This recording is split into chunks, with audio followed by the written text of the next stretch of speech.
Making marriages work is basically one of our main objectives here on Maisha Prime Women Talk, where real women engage. My name is Rida Kering Chebet, and with me in studio is my two guests.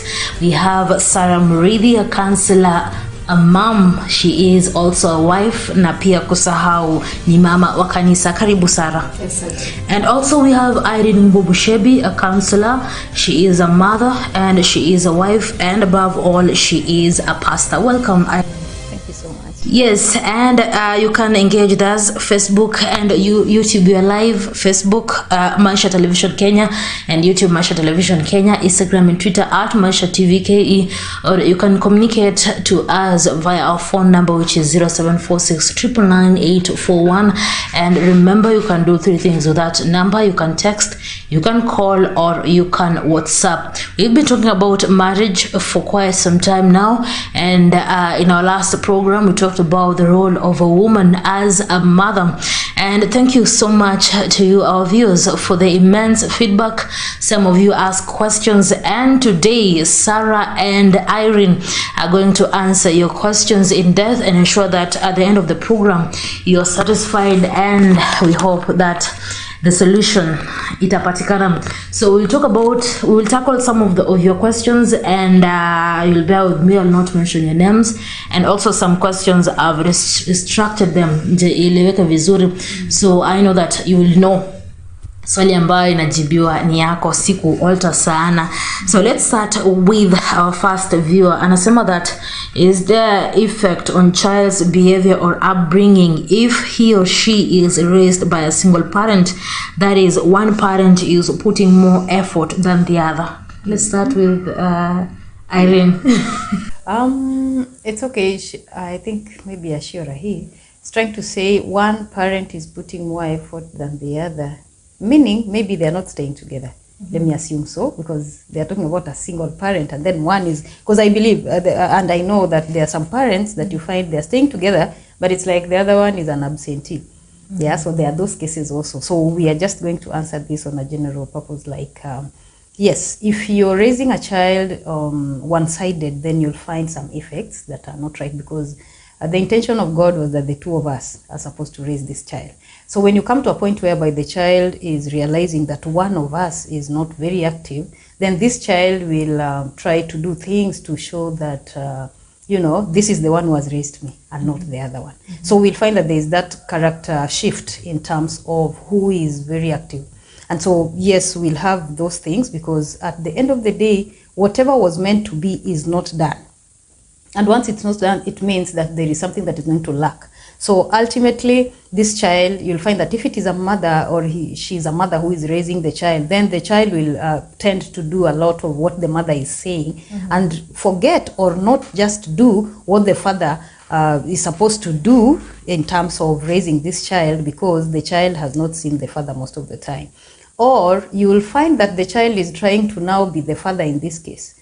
If the child is a boy, you find that the child is trying to act like a father, because now he's only getting the mother thing, and then the father one is not there, and so he's trying to be the father, and vice versa. So it is good that we raise our children as both the parents, even if we are forced to separate. Mm-hmm. And I know this one is always really challenging when it comes to the same, because I know if we are staying apart, then you find that this child, where the child stays is what will hold, and where the child just visits is going to be more or less down, because the child doesn't really feel like that is home, mm-hmm. because he or she only goes visiting. Yes.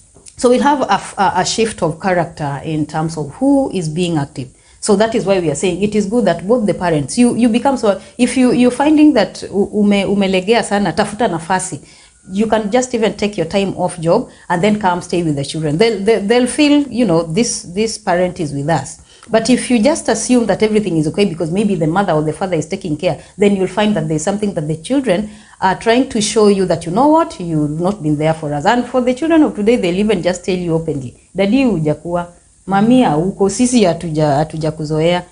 Because at the end of the day, they don't see you most of the time. Maybe you are out job. It can be something that is rightfully done in terms of, maybe I'm working so hard to see that each one of you is in the place where you are. But at the end of the day, what is your responsibility? And I remember last week we were talking about the responsibility of a mother. So if it is a mother in this case or a father, because we know we also have our defined roles. Apart from just the defined roles in the home, we also have defined roles in our spirits, which are going to affect our children. So if you find that spiritually there is how you are not really tackling this child, because you'll get it, you'll feel it, because that attachment is always there. So once you feel that distance, please try very fast to cover up, because otherwise you'll be in for it. Watakuambia live. Saizi anasema daddy, you've been away, and no, you come and tell us this, and we've moved on. We are past that. There's nothing you're going to do, and for sure they've told you that is what was supposed to done then. It is not done. So when you're coming in, it's already late. You see. So yeah, that character shift will be seen. Yes. Yeah. The same question to you, Sarah. Is there effect on child's behavior or upbringing if he or she is raised by a single parent? That is, one parent is putting more effort than the other. There is. And this is brought about by, the other time we agreed that a parent is the role model here. And we agreed that both parents should be very active in bringing up this child. There is a danger when one parent is so much into the child. Ede tu atakuwa tu anasikika. Si mwingine mwenye hashughuliki na mtoi, hatakuwa nasikika. Hata akitoa sauti aseme, nasema unajua mimi ni baba yako. Mtoto amwangalia tu, you're my father, but where have you been? I've been more so with my mother. If I want a pencil, it is my mom. If I am crying, it is my mom who is telling me to stop crying. If I want food, it is if it is school fees, it is my mom. If it is anything, it is my mom. So where is this father? And vice versa. If, again, the father is more active than the mother. So the day the mother is going to realize that, wow, I do not have space for my child, she'll come in too late. And remember we said that the character of a child begins right at home. Because the way a parent behave, it is how that child is going to behave, because we are the role models. So even when she grows out and goes out into the society there, the character that she gets at home is going also to define what type of a person is she in the community, the socialization skills. Because at the time we said that a parent is one who introduces a child into socialization with the outside world there. And even when he grows up to become an adult, who is going to be responsible of another person, the way he was trained is how he's going to manage his family.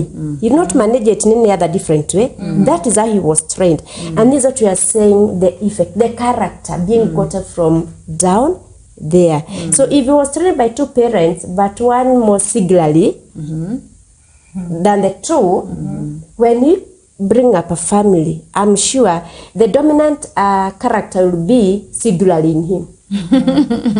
Unless now again he decide on his own that what I saw my parents doing is all right, so I'm not going to do it to my own family. I am going now to be better than my parents. Yeah, character has an effect. And I think we've seen this even more when we see even most of the time now we leave our children with the house girl. And so the children behave more like the house girl than the parents. And as you're saying, being a role model, then where are you? And at the end of the day, how are you going to rub off this? Because it has become a character. No, a character is something that is has been practiced for a long time. And so automatically it's like it has jumped into this child. So there's no way you're going to put it off. So this child, akienda kwa mkubwa na awe mzazi, ana behave kama mfanyikazi. And that reminds me, even these character effects on our children also causing havoc in our marriages. Yeah, sure. For example, mtoto amelelewa na house girl, alafu mama ameona ni kama anasikizana sana na mtoto na baba, so anataka kufukuza nani? The house girl. Mtoto na baba anasema, hapana, you cannot send her away. If you send her away, we go with her. We go with her, so it is to choose between us and her. Why? Because there is not this mama ameachia mtoto nani? House girl. So there comes trouble. So parents should be wise. We take our roles. Maybe you should just give them advice. How should they balance? Because most of the mothers who have housewives are working mothers, and definitely they'll have to leave their children with the house girl. How can they balance to ensure that at least their child or their children don't pick the characters of these people? I think there are things that when we do together with our children, they hold water. If you be praying with your children all the time, when it is time for supper, you are there with them, you know. We do these things together. When we are, let's say for example, maybe on a weekend or a holiday, people are home, wacha kubebana tena na kazi ya ofisi leta nyumbani sasa. And then mfue pale pamoja, you know, you're cleaning together, you are doing this, and even send this girl home so that waanze kujua hii home inakwanga ya madhe na mzee. So huyu house girl wanatusaidia tu. So huwa inafika mahali, I'm not saying send her home kwa njia mbaya. Yani I want us to have the space between among stars now, the children and the parents, you see, because I know most of the time now we'll be forced to have the house girl around. But kuna times I think it was not in vain that we even have holidays. Na hata wale wafanyikazi mnafanya kazi, there is a month for your time home, you know. This is the time to let the girl also go. Kuna easy seasons za holiday kama zile za Christmas and people are home, please let this girl go. Isiwe kwamba you are so much attached to this girl kwamba yeye ndiye anajua kila kitu, and then now it is like she cannot go to their place. Hata akienda ni 2 days nitakana amerudi. Please just give her a month so that these children can realize the difference between the house girl and huyu mama ama baba, you see. But if this girl will always be all over, yeye ndio kila kitu, unajua hao watoto watafikiria this is the best thing, that is the role model that we have to look unto. Na wataanza kubehave kama house girl huko kwao wakienda kuolewa ama kuoa. So I think it is a matter of, you know, balancing yourself. I think this is something that is not out of hand in terms of hata mahali pa kazi wanajua there is a time that you need to have your leave, you know. Those things are very key, especially when you start raising your children. They are not just there for you to just go and sleep at home. No, yes, you can have some time to sleep, but kumbuka kwamba wale watoto pia wako. So when they come back home, they should find you, they should find that this time round kila kitu, hata badilisha vile home, I mean nyumba inakaa, the setup of the house. The children will realize kumbe kuna mtu huwa anafanya hizi vitu, because maybe ulifanya kama bado wadogo hujaibadilisha, sasa huwa wanajua tu ni house girl anafanya. So you can jump into action and use their efforts to badilisha hii kae hapa, and then they'll realize mother ndio huwa anafanya hii ama daddy, you see. So they'll get to, you know, have this home belonging to their parent rather than to the house girl. Yeah, sure. But to add to that, it's a bit balancing. You come from work in the evening, whatever time, make your child business number 1 with your husband. Interact with your child, hold that child, muulize umeshida aje, umekula, umelala mchana, ulioshwa, kama hujaoshwa nikuogeshe. In fact, you can make a duty every time. You can tell the house girl, when I come in the evening, I'm going to bathe my child. When I come in the evening, I want to feed my child. When I wake up in the morning, I want to feed my child. If it is a child who is going to school, wake up and prepare her. Prepare the child. Yeah, sure. Do not leave all the duties to this girl. Mtoi akilia, hata utaki kumbebeleza, anaitwa Naomi, shika mtoto, bebeleza, amenisubua sana. Just take that child, try to kubebelezana na yeye. You know, when you make yourself part of this child, the child is going to realize. You know, there is that bond I talked about. Yeah, the spiritual, you know. And even it begins from the conception. So then you carry this child, or carry this child for 9 months. So there is that special bond between a mother and the child, and also between the father and the child. So anytime when the mother comes in, the child is going to know mami ameigia, daddy amefanya nini, ameigia. Lakini ukiigia alafu ujipe shughuli za kazi zingine, ujipatiza mtoto na alikuwa amekumiss, you are pushing that child aside and you're telling her you belong to the house girl, you don't belong to me. So we should begin by accepting the child is mine. I didn't give birth for this house girl. So all responsibilities are mine. However much I may have this work, the responsibility of my child belongs to me. The house girl is there just to help me because I'm not in the house. But when I'm in the house, it is my responsibility. You can tell the house girl, eda wewe kaa chini na mimi nikae na mtoto. And if it is a child who has grown, who can go to the kitchen with the mother, let us tag along. I want to pay mimi, I can cook for them. And you see how I'm doing it. I want I can wash utensils. Ili mtoto asione all the role belong to the house girl. Well, good advice there. And still related to that, anasema that please, I love your advices, Sarah and Irene. How do you make sure your child does not rely on one side, either father or mother? I think what anajaribu kumaanisha is that ukilea mtoto aje apende mama peke yake ama apende baba peke yake. I think we've just been talking about the special bond that is always there. And some of these things are too natural to be shifted, you know, as much as we can think. But what I know is that if you're very active in the life of your child, automatically you find that the child really tends to be very open to you. And that openness means you get to sink so much into their spirit or in the heart. So it starts at conception, as Sister Sarah just did mention. And you know, this is where also most of the fathers fail to get it right, because they are away. They don't understand that they need to be close to their children right from there. You know, so as a father you also need to be there. So once huyu mtoto atarealize kwamba nyinyi wote mnafanya effort ya kuona kwamba anakuwa mtu, utapata kwamba hakuna vile utadefine kwamba anapenda baba anapenda mama. Unapata there is that, you know, the uniformity of it all, but we know that naturally that those things that we can't take away. A baby girl will always get so much attached to the man, the husband, and then the boys are for the girls. You know, the boys are for the mother. The boys are feeling we are the security for the mother, and then the girls are feeling our security is in our dad. You see, so this is something that is too natural, and that's how it's meant to be. But you know, as you become also active in their lives, you find that it's something that as much as they know where to go when they need security, there are other things that they also know where to get when they want them. Because you know, as we say, the girls, you know, they tend to go much to the father. Lakini kuna vile wanajua mtu mwenye anaweza tusaidia in our matters is the mother. And so if you're going to be open with them in that area, you find that they also know where to go. And so this will bring the balance ultimately. Kwa sababu wakitaka security, they run to where security is. Wakitaka matters concerning them in terms of their coming up, they know the mother is always there.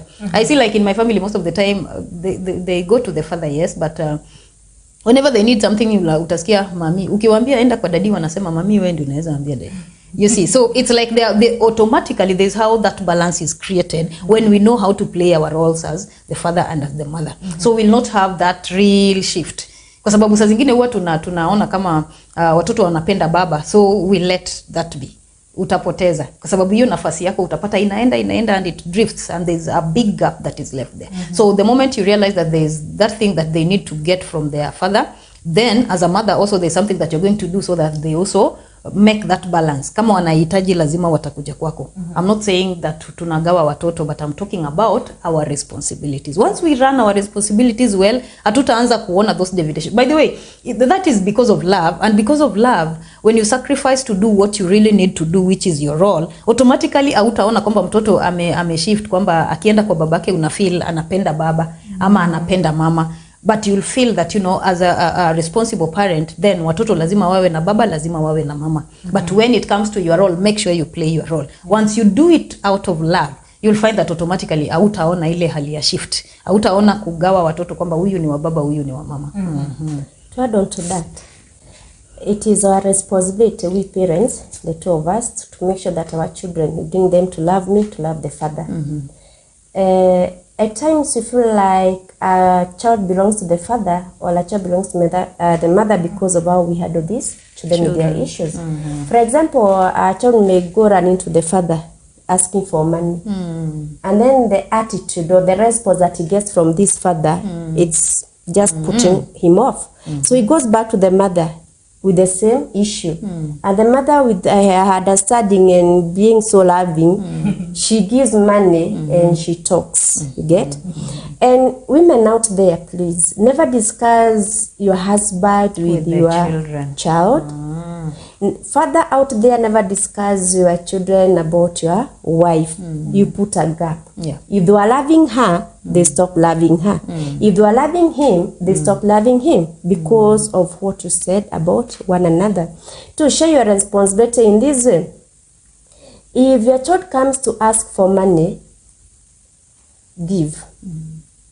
And also tell your wife or your husband, I've given the money. And even before you give share with your share, if my son comes and says, Mom, I want 1,000 shillings, I say, let me talk to Dad and see whether you're going to give the 1K or you're going to reduce it. Why am I saying this? When you start showing the children that you're working together, Hakuna ile siku mtoto ataona mimi ni mpendo wa nani? Wa baba na au wa mama. Because you are in these two together. And even the children will never play you. Wataona hawa wazazi wetu hatuwezi tukawacheza because you know that these children they come, mom give me 10 shillings, I give, dad give me 10 shillings. So we are like this, give, and we don't know that we are both giving. So let us learn to communicate so that we teach our children that we are one family. We are husband and wife, but we are one. Whatever we do it as one. And then the other time I mentioned this, we have developmental stages in children. Mtoto akifika 9 years old, hapo ndipo sasa ameanza kujigundua, like the boy want to be so much with the mother, like Irene was saying, and the girl want to be so much with the father. There arose me as a mother, I cannot teach my sons. So when they come to me, I should not try to push them to the father. And the father should also try to push the daughter to the mother. Ili hapa kusikue mzazi anasema you know nowadays they say my husband has another second wife in quotes, but that is a daughter. Why?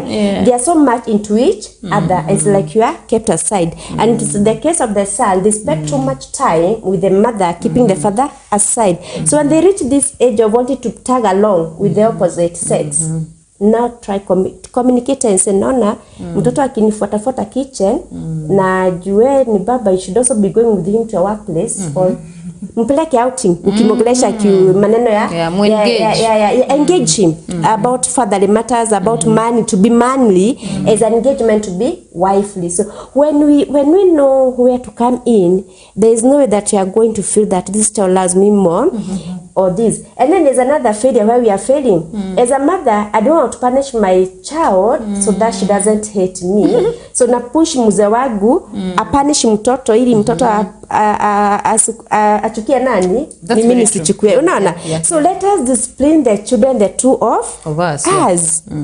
Tusitake mtoto ati mimi anipende ama ana mimi ni mzuri, mamake sio mzuri, mtoto ni wa nani? The both of us. So the child should be able to love the both of us. So if it is punishment, let us punish the two of us, not just one parent. Alafu maneno ya mtoto amenemua kwetu. So sema my son is named after my dad.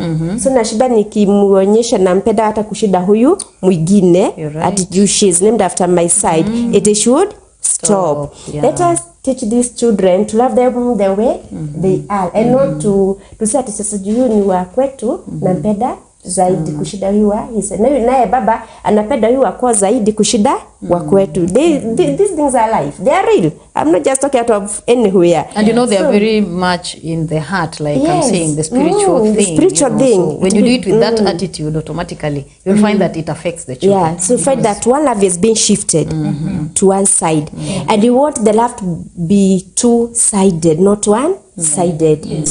And pia mwingine alisema that usually after 6 months, mtoto akifikisha 6 months, men wanajitoa kwa majukumu. Is this right?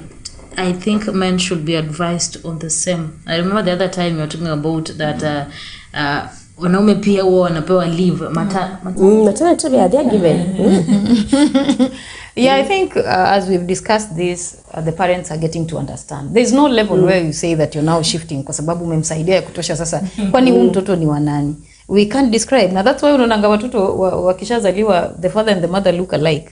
Because now you find there is a mother and there is the father in that child. Kwa hivyo ukiangalia mtoto unaangalia unafikiria baba na mama ni sister, brother. Yeah. So that is where we are saying you can't say that at this point now I'm stopping my responsibilities because nimeshamsaidia. Umesaidia nani? Tunasaidiana hapa. And unajua kusaidiana ku raise watoto doesn't come to an end. We are told our children mpaka maybe we go away. You see. So there is no way hakuna mambo ya kusema 6 months. In fact that 6 months they also tunastahili ku jump in so much because you know now this is the place where the child is starting to learn so many things and they really need the two of these parents. By the time bado alikuwa anabebwa hivi hakuna kazi mingi, ni ile kuchange diapers, akilia kumbembeleza. Lakini wakati sasa ameanza kushika vitu, kujaribu kukaa, kujaribu kutembea, I think that's where we need the father more. You see, because now if maybe this child is even a baby boy, unajua the father might understand things so much more kwa sababu tuseme maybe this is our first child. mama haja interact sana na watoto vijana niseme, and so now this is a baby boy, and now the father has to be too much close to even help, you know, when we come to even cleanliness. Kuna ile usafi ambayo baba anaweza elewa zaidi kufanya, maybe hata kushinda mama. So utamfundisha, and mtafundishania wapi kama hamwezi kuwa pamoja? So you must be together in doing this. So I don't think there is any specific age where you can say mtoto sasa anawachiwa mama ama baba. Wacha tu, let's raise our child as the two of us, and don't delegate a responsibility, because you're saying at that level now, pambana na hali yako. Tunapambana na hali yetu hapa. Yeah. For sure, the father should not leave at 6 months or any other time, because the child belongs to him. And at this stage, after winning the child, the father's presence is more needed. Remember, this child now can be able to even try to hold, to utter some words. And the father should be there so that this child may feel, I have a father. There's a man figure here. Because, you know, if you disconnect with your child at this age, 6 months, and remember the time I said that 0 to 2 years are very, very vital to the growth of this child in relationship to the parents. So if the father withdraws from these 6 months, the child is going to lose trust in the father.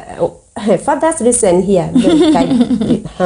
The child is going to lose trust in you as a father, and as the trust goes being sent away, it goes 2 years, 3 years, 4 years, however much you knock out. We come back to the first question here, whereby now you are alone, but feel like you are two, but feel like you are single. The character development. So this child is not going to have the manly character because the father already withdrew.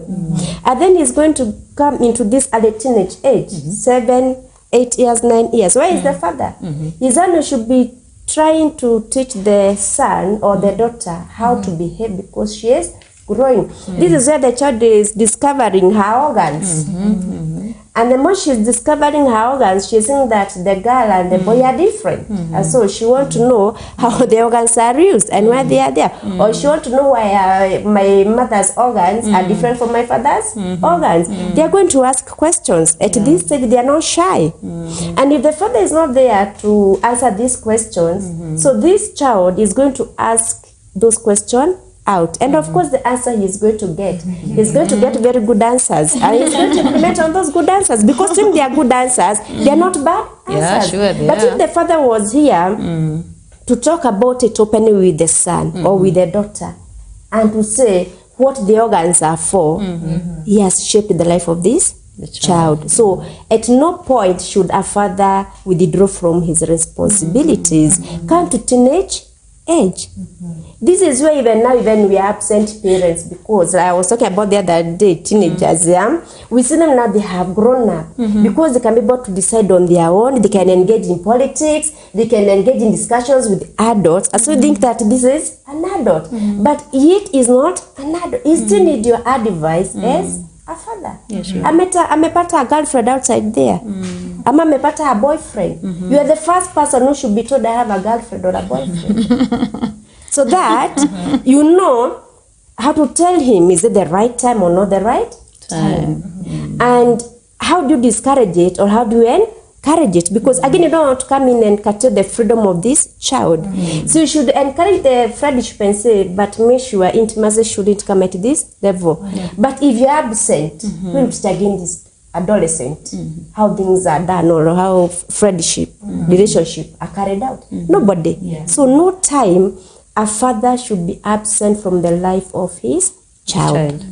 And I think that we should handle the last question, then the remaining one we will start with it in our second program. Mwingine anasema that how do you punish a baby who is below 6 months?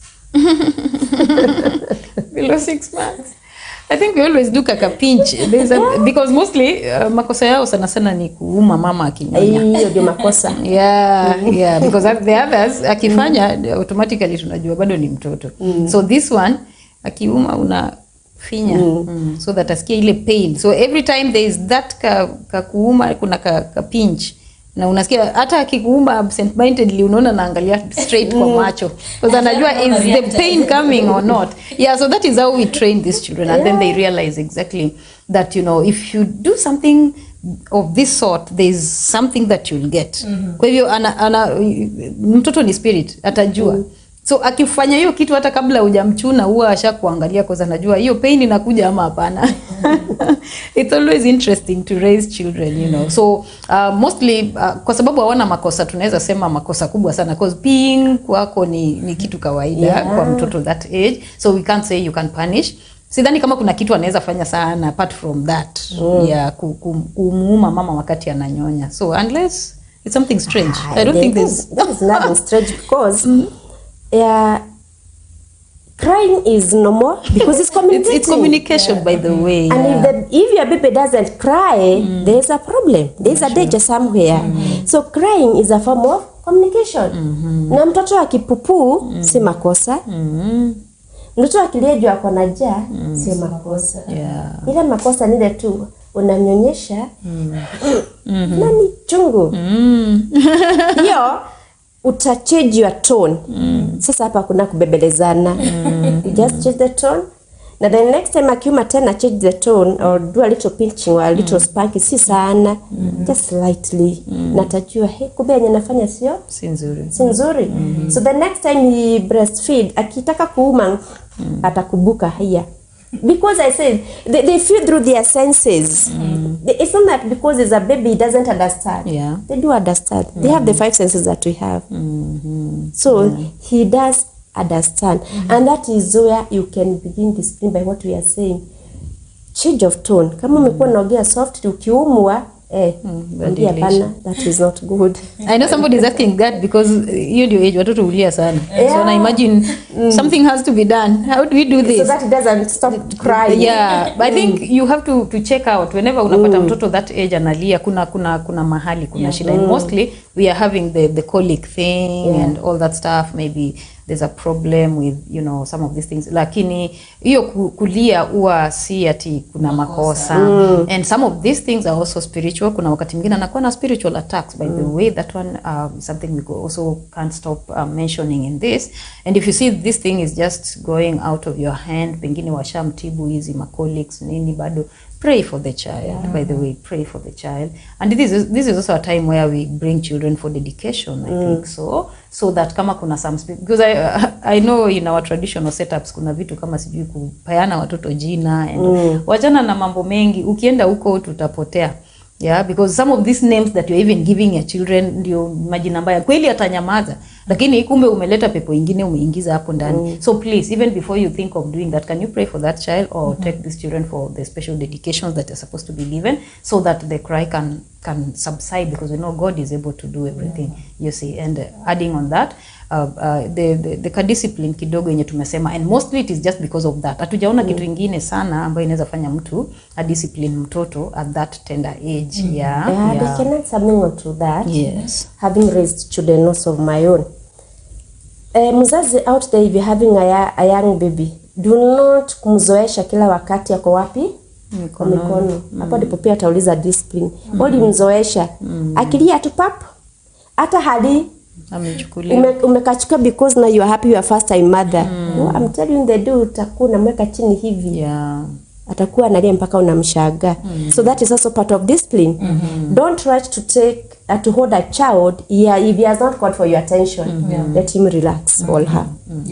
Well, thank you so much, Irene and Sarah. Let's take a short commercial break. You're watching Maisha Prime Women Talk, Real Women Engage. My name is Rita Kering Chubet, and we are tackling the questions on the role of a mother, the role of a woman as a mother. And in our next segment, we will tackle one question on the same, and then we also have one question from the previous topic, that is the role of a mother as the role of a wife as of a woman as a wife. Yes.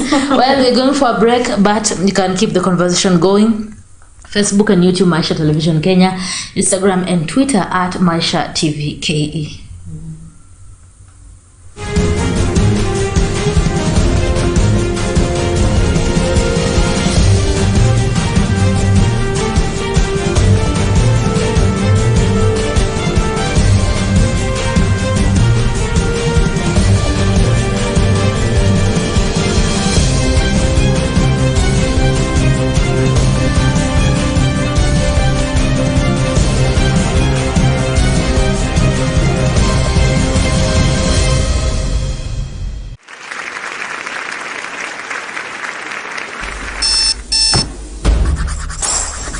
There is a saying, behind every great man is a great woman.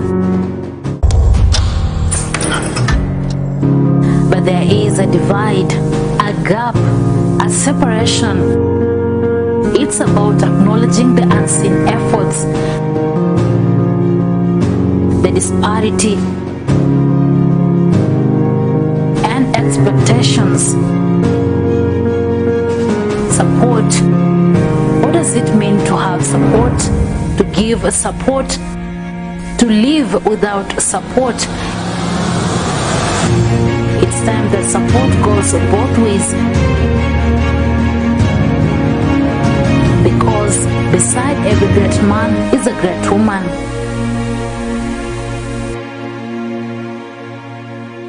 Hii ni stesheni iliyochaguliwa kuwa bora zaidi na kupewa ushindi wa kuza na kitengo cha mawasiliano cha serikali. And the winner is Maisha TV. Maisha TV. Stesheni inayokuwa kwa kasi. Stesheni inayokujali mtazamaji. You can trust the award-winning TV station. Stesheni inayojali mwananchi wa Kenya. Biashara imeanza kudidimia sana, unapata customer wanalia. Stesheni inayotoa mafunzo, maelezo na taarifa kwa kina zaidi. Maisha Prime, Maisha Television, Millicent Luamba, Maisha Prime News. For Maisha Prime. For Maisha Prime. For Maisha Prime Education Segment. For Maisha Prime News. Hii ni runinga ya Maisha. Marker, take 3. We are here to make your day. This is Maisha TV. Of course, the fastest growing TV station and the award-winning channel you can't miss out on educating, entertaining and informative shows. Women Talk, The Drift, Love Honse, S Sample, Sos Mi Vida, Masomo News Live, Prime News, Maisha Kids, MTV Summons, music shows, politics, leadership and governance and many more. It's all here. On StarTimes we are on channel 108, GOTV 808 and all free-to-air decoders. Social media too as Maisha Television Kenya. You know what? Just choose it, watch it and love it.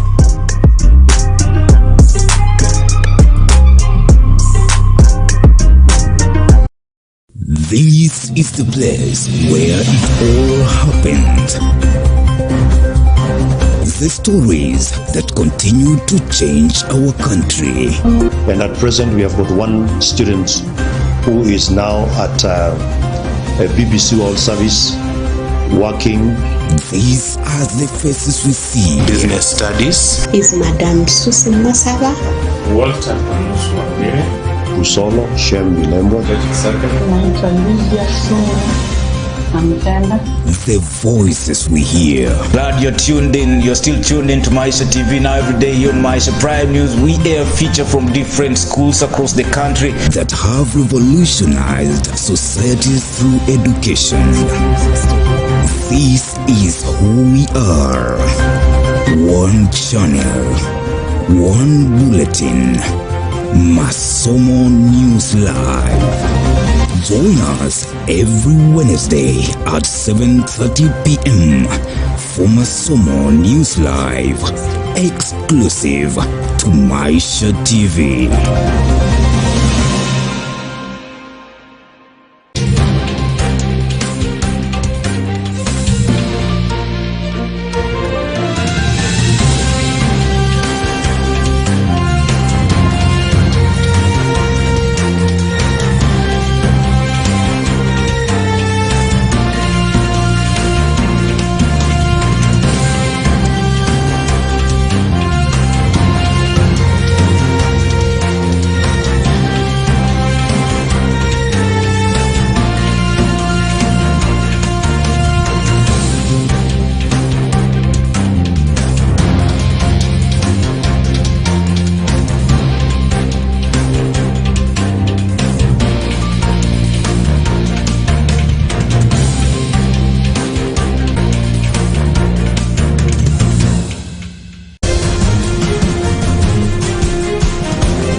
right, welcome back. Thank you for staying with Maisha Prime Women Talk, where real women engage. You're definitely watching the award-winning TV station Maisha Television. My name is Rita Kering Tibet, and I'm not alone in studio. I'm joined by two guests. We have Irene Mumbo Bushembi, a counselor, mother, wife, and also a pastor. And we also have Sarah Muridi, a wife, mother, pastor, and she is also a counselor. You can engage with us. We are live on Facebook and YouTube, Maisha Television Kenya, Instagram and Twitter at Maisha TVK. You can also text, call, or WhatsApp our phone number, which is 0746 999 841. As I promised, we're going to continue with our questions. And we have one question from our last topic, that is the role of a woman as a mother. Then after that one question, we will shift to our previous topic. But before that, let's talk about the question concerning the role of a woman as a mother. Yes, anasema that nilijifungua 2020 ya baby girl. Sikuwa najua hata kumosha, na mpaka sasa attention yangu na yake imekuwa ngumu kupatana kila mara na mshautia na angali mdogo. I think she is talking about that relationship, the bond between the mom and the child. Yeah, I think it's always a big thing if you literally kabisa ikushinde how to connect with that child. And we know that now we've talked about this, that connection literally starts from conception. And sometimes if you missed this, and also when now the child comes, it's like you also miss it all the same. You find that it will be a big thing for you. And you can raise a child that is like a child by ulimpata kama utaki. Unaona. So you'll have these issues coming up. Lakini it's not late. I think the only thing she needs is to realize that this child is hers. What she needs to do is to take care of the child. So wakati anasikia kushout, because we have a way we can control our tempers, we control our senses. This is how you can do it. So the first thing is love the child. And when you're talking about love here, we are saying you can sacrifice for the child. Wakati unaona ni lazima ushout, can you start laughing to the child, as in smiling to the child, so that you can laugh together, kwa sababu najua saizi mtoto amegrow kufika mahali. Kwa hivyo when you feel like shouting, kwa sababu the reason why you'd find that even a mother wants to shout to a child, kwa sababu pengine amekosea kitu ambayo kwa mama anaona ni mbaya, but literally unapatanga hata si mbaya.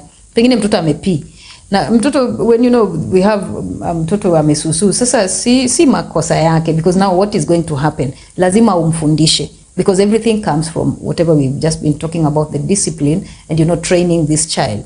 So I was talking to a young mother, and I was trying to show her that you need to train your child. Mtoto kuna vile unamfundisha, hata kama unampatia food, don't just be letting that child anajismia na the food and all that stuff. Kuna wamama wako hivyo mpaka kilisha mtoto, you don't want to sit around. It's about you, the mother. It's not about the child. Yes, yeye anaweza fanya vitu pale, but you can train this child not to do that, because wewe ndio mtu uko na senses zako, uko na akili ambayo inasema this is wrong.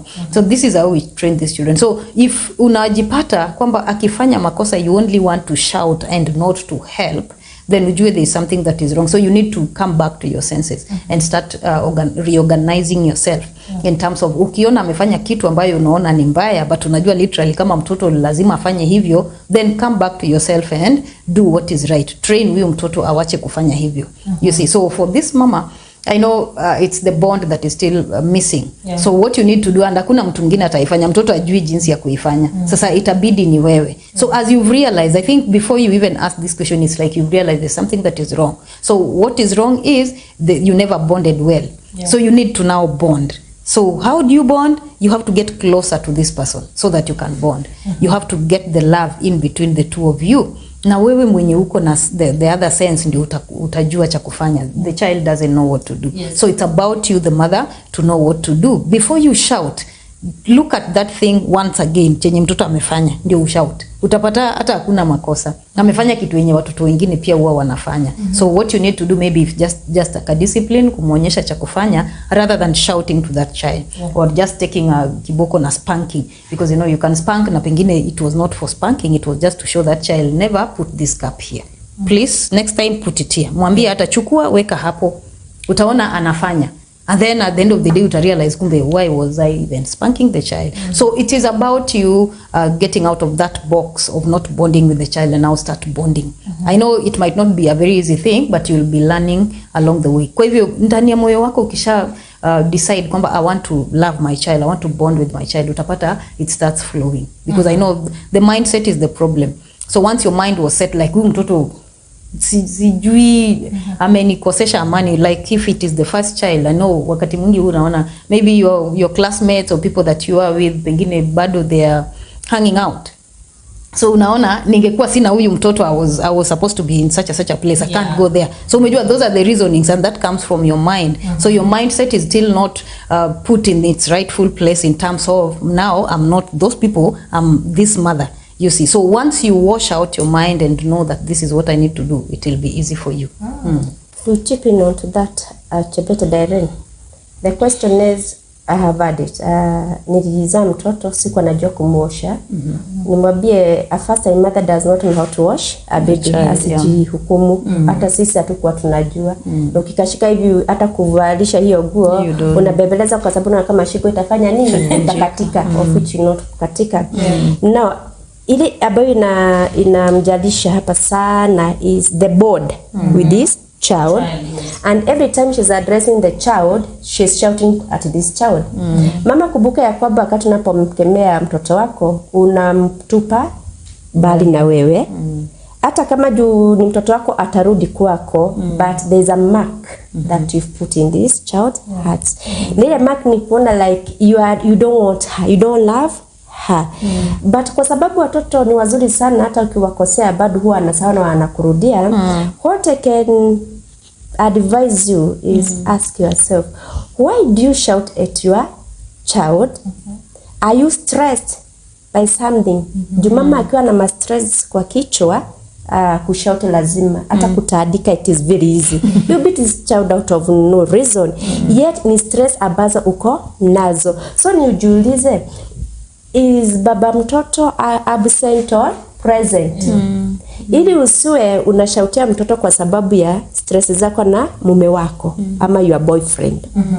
Because if you are single, accept your single and move on. Don't blame yourself because you are single. We said there are circumstances that make us to be single. Love your kid the way she is. Ukimuona usimuone kama alikuja kwa makosa. It is a gift from God. So umpende tu hivyo. So nimesema kushautia mtoto kunaweza kuwa ni mama akona stress. Anza kujiuliza kwa mind yake, ni stress gani inanisumbua ambayo inafanya nikemee mtoto wangu? Because the moment unamkemea unampush further away. In fact, when she grows up she'll hate you. Adinastaki hivi, I want you to be friends. It is not too late to bond. Weka ma stress zako chini. Na kati unaenda kushautia mtoto, just hold it. You can hold it. Unanyamaza tu. You know, we organize what we are going to say even before we say it. So before you shout, just organize your ideas. Then the other thing, mama, unaweza jiuliza, kama wewe ni mgonjwa masikio. Let me tell you something, na hii watu huwa hawajuagi. I'm very serious. These people who keep shouting, either it is their personality or they have a problem with their ears. So they should first ask themselves, is it my personality? So we talked about personality the other time. We are very different. There are those people who talk softly, there are those people who talk loudly, those people who are eager very quickly, there are those people hata ukimwambia kitu ako tu anacheka. Hajaona kama umesema chochote.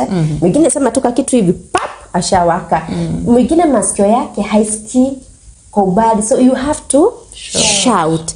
So this person who has a problem with the ears will be shouting because she thinks that nobody is hearing. So it is good mama ujiulize ama ujipeleleze polepole tu uone ni nini na kusukuma kwa kushautia mtoto, ili hali mtoto hana hatia. Yeye labda alilia tu ama alikutisha chakula na hauna chakula juu una pesa ya kununua. So you want the child to understand I don't have food. Na unamshautia ili hata understand yeye anataka tu nini? Chakula. Na hata nyamaza mpaka upeane hiyo nini? Chakula. And now I'd like us to shift focus to our previous topic, that is the role of a woman as a wife. And there is a question that some that, hello Irene and Sarah, mimi nafanya kila kitu hata kama ni wifely duties iko sawa, but shida mumeonga anasikia ama anaamini mambo yote ambayo anaambiwa kwao. Wow. I think Sarah. That's a big one. Now this is a big one because if she's a mother, she's being a good mother to the children. You know, being a mother is being a mother to the children, and also partly being a mother to the husband. Yes. And being a wife to the husband. And she's doing all the wifely duties, and that includes even the bedroom role. Yeah. And we have seen it because she has brought even children into this world. So she's just a good wife. She's just a good mother. But now the problem comes in here. Huyu mume wake anaamini yenye anaambiwa Kwao. ni kwao ama ni nje? Kwao. Kwa boma. Na nini yenye anaweza kuwa anaambiwa na hawa wenye wanaishi na huyu mke. So it means if I can get this question right, that the woman is a housewife. Sindio? The husband anashida wapi? Bali ama kazini.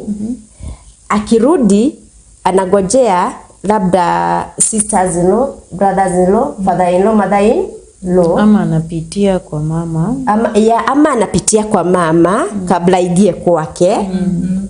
Na anaambiwa yenye imefanyika the whole day. Nataka kuambia huyu mume, those are not watchmen. Amekia nani? The wife. Unless awe anawalipa. Unless awe anawalipa. Unless hamini huyu mke wake ili awawekee nini? Maspice. Naye mke asiwe kuna kitu anafanya ya kufanya awekwe mashtaka. Kwa mfano, mume ameenda nje, naye anakaribisha wageni. Wageni in quotes, unaelewa? So wajipeleleze wote wawili, ama mwanamke ajipeleleze, ajiulize am I the cause ya kuwekewa mashtaka? If you are the cause, nasemanga it's always good to ameda wawize. If you are the cause, ukiona hapa nilienda kombo, ngoja nirudi kwa njia ili hii mashtaka ifanye nini? Stop.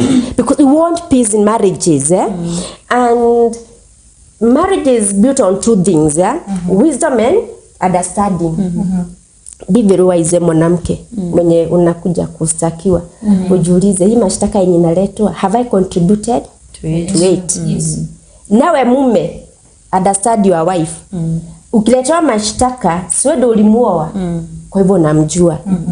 Aneze mwanaume umeanza katabia kingine yenye sasa unaanza kuona mwanamke ako nako na hana. Do you know what it happens? Nikienda nje, nitaanza kuona mwanamke wangu pia anaenda nje tufanane, which is not there. You're guilty, you're trying to cover up. And you want now to cover up by making somebody else guilty, which is wrong. So wakati umeoa na umepelekwa kwenu, these in-laws are not watchmen. They now become family members. They should love us. They should also protect the institution of marriage. They should not break it up by bringing stories to the husband which even are not founded. And if they are founded, they should hold their horses until waone kama huyu mtoto wao atajionea. See, you just wait for the husband ajionee tu. Because kama mtu anafanya kitu mbaya, it won't take long. You have to find out. Na kuna wengine ni wanaume jini waziri wanatupenda na unyonge wetu, wanaona wanatufunikia kwa sababu wanajua mambo ya familia sio ya nje, so wanatufunika. Lakini huyu mwenye anaambiwa mambo na anasikia ajichunguze. There's a time we talked about the relationship between the daughter-in-law and the mother-in-law. And I think that we should also tackle that a little bit. But before we go into that, Irene, I think you should add your voice on the same. The only thing I'm thinking is that the husband is trying to play here that he doesn't know the wife, because if you're being told so many things about your wife, I think you are in a better place to observe and find out what is happening. Because I think if there is anybody who knows this wife better, are not even those people who are reporting these things, it's you. So if it's about you, bas we unakuanga wapi ndio upewe hizi maripoti. And another thing also, are you really connected to your wife? Because I know there's something about this bond, about the wife and the husband. If you're really connected, kama kuna kitu mwenzako anafanya vibaya, kabla hata mtu akuambie unakuanga umeshaisikia. And if that is the preparedness that you have in you, inamaanisha when somebody comes and tells you something about your wife or your husband, utasikia kama you want to observe from afar and see, is there a character change in this person, so that it's not something that you're told and you're jumping into it, because there's something that you first know before what you are told. You see, so that bond, that connection that you'll be having will be a good witness even before the other witnesses. And now when the other witnesses come in action, it means you will have to get a neutral level where you can now observe from afar and see there's something that is really changing here that I didn't know previously. You see, kwa hivyo siwezi taka tu kusema kwamba we unaambiwa maneno na unaichukulia hivyo na that is how you work out with it. It's not right. But again, Sarah has also mentioned something about the wife. Is there something that you're doing that is not right? Because at the end of the day, why should we keep on having these reports coming in, reports coming in? I know when you stay in a home, when you're in a family, then kuna yale maneno yataletwa. And as I'm saying, the husband and the wife wanajuana zaidi kushinda hata yale maneno yataletwa, such that when somebody tells you something about your spouse, before uanze kuongea juu ya hili jambo, I think uwe unajua your spouse to a certain point, so that that forms your conversation. Kwa hivyo utajua vile una approach mke wako ama mume wako in this case. Kwa hivyo sitaki ku accuse that lady that maybe there's something that she's doing wrong, but I'm saying assess yourself and find out, is there something that you're doing, kwa sababu unajua your hubby is not home, so you're doing something ambayo ina provoke wale watu kufanya ma reports.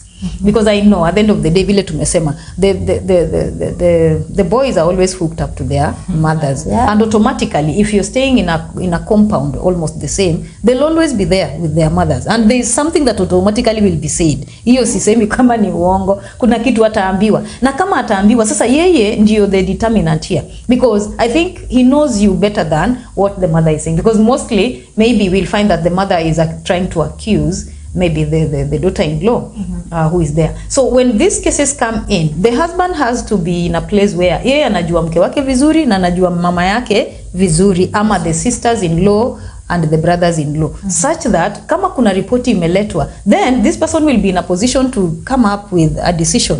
What is it that is being said? And if there's something fishy about this, then I know where to observe it from and then find out before I just jump into action and maybe fanya mambo. I used to have a couple where mama alikuwa nasema tu ripoti, huyo kijana hata sasa akai chini, anaenda directly kupiga. You know you are beaten because you even don't know what happened. Kwa hivyo unachapwa left, right and center, and you find your way. This lady alikuwa na escape, anatoroka. Sasa na huko ndiye atasikia kwamba ati mama alisema sijui ati umefanya nini. So she's like, ai nasiangekuja niulize, because that is not what I've done. You see. And also there are those people ambao pengine wanakosea vile mama ametuambia, mama Sarah alikuwa anasema.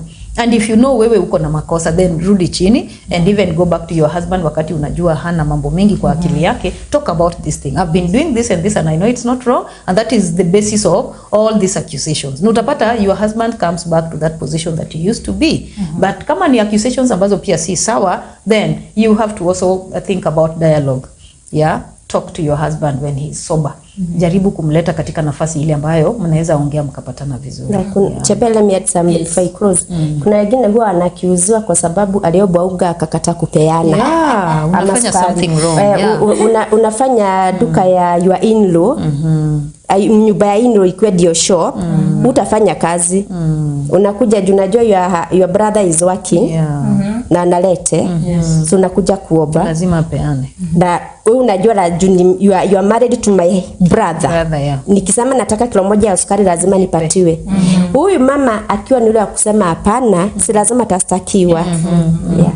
And just let's talk kidogo about the in-laws and the wife relationship, because based on this question we realize that the husband usually approaches the wife. That's why anajua that anaamini mambo ya kiboma.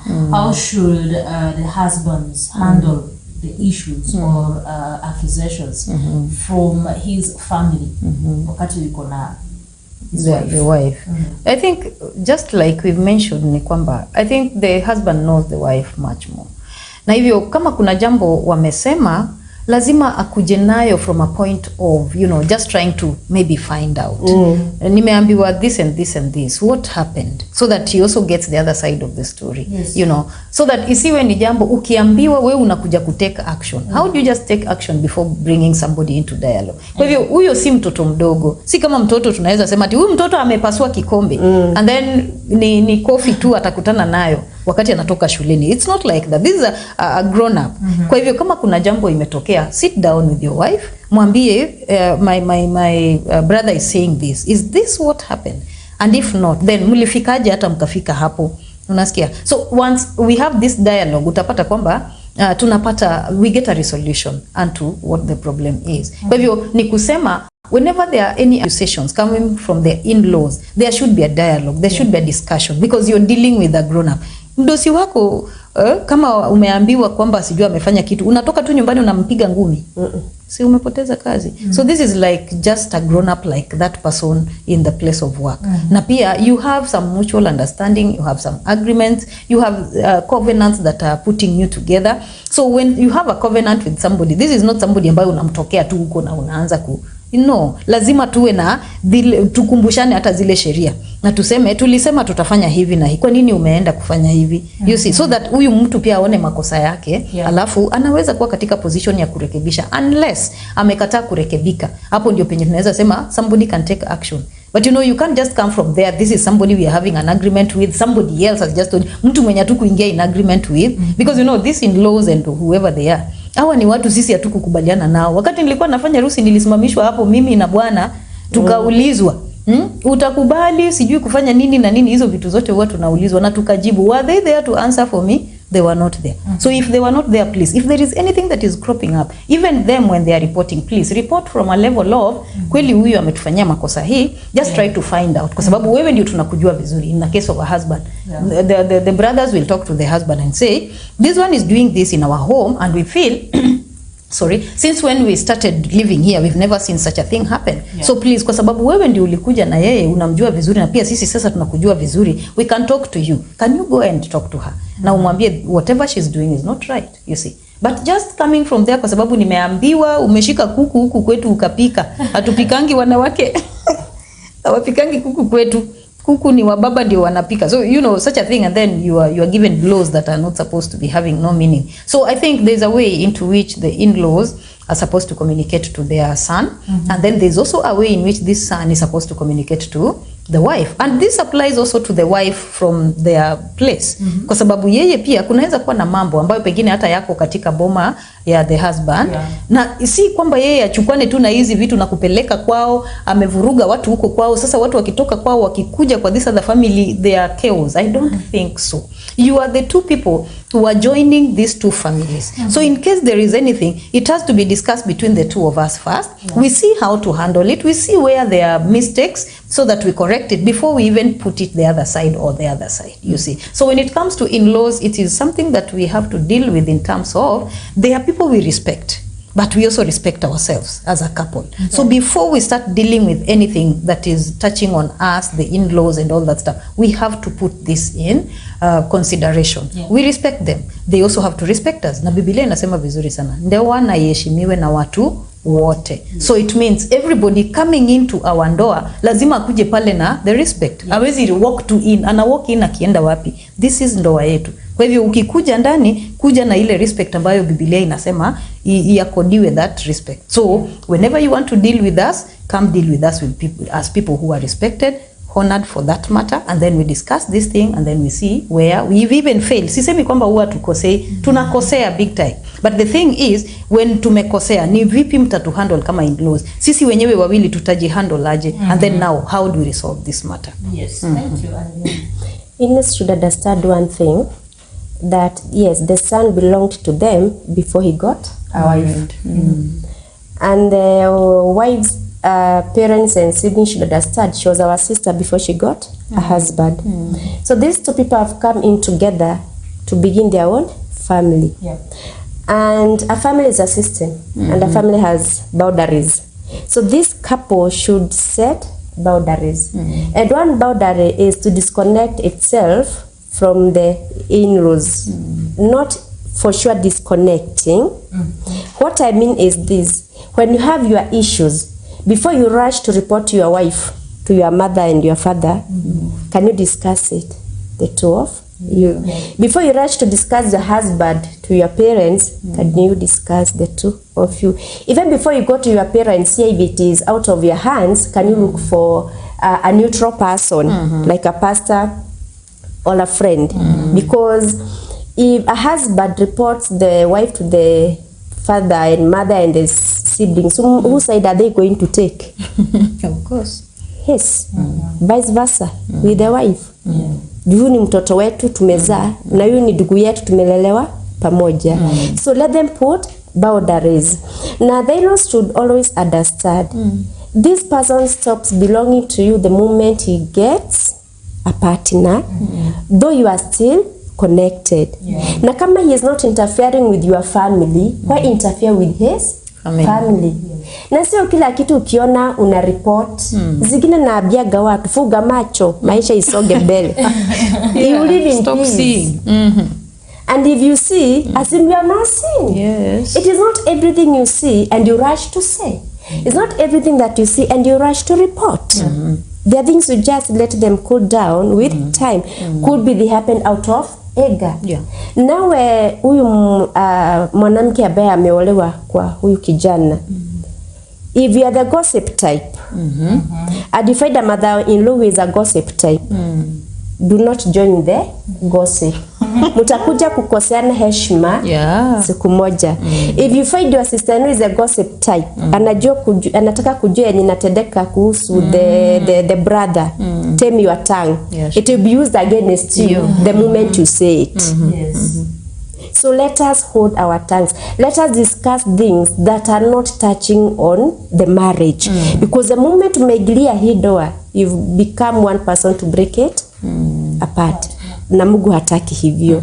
So let us know our boundaries.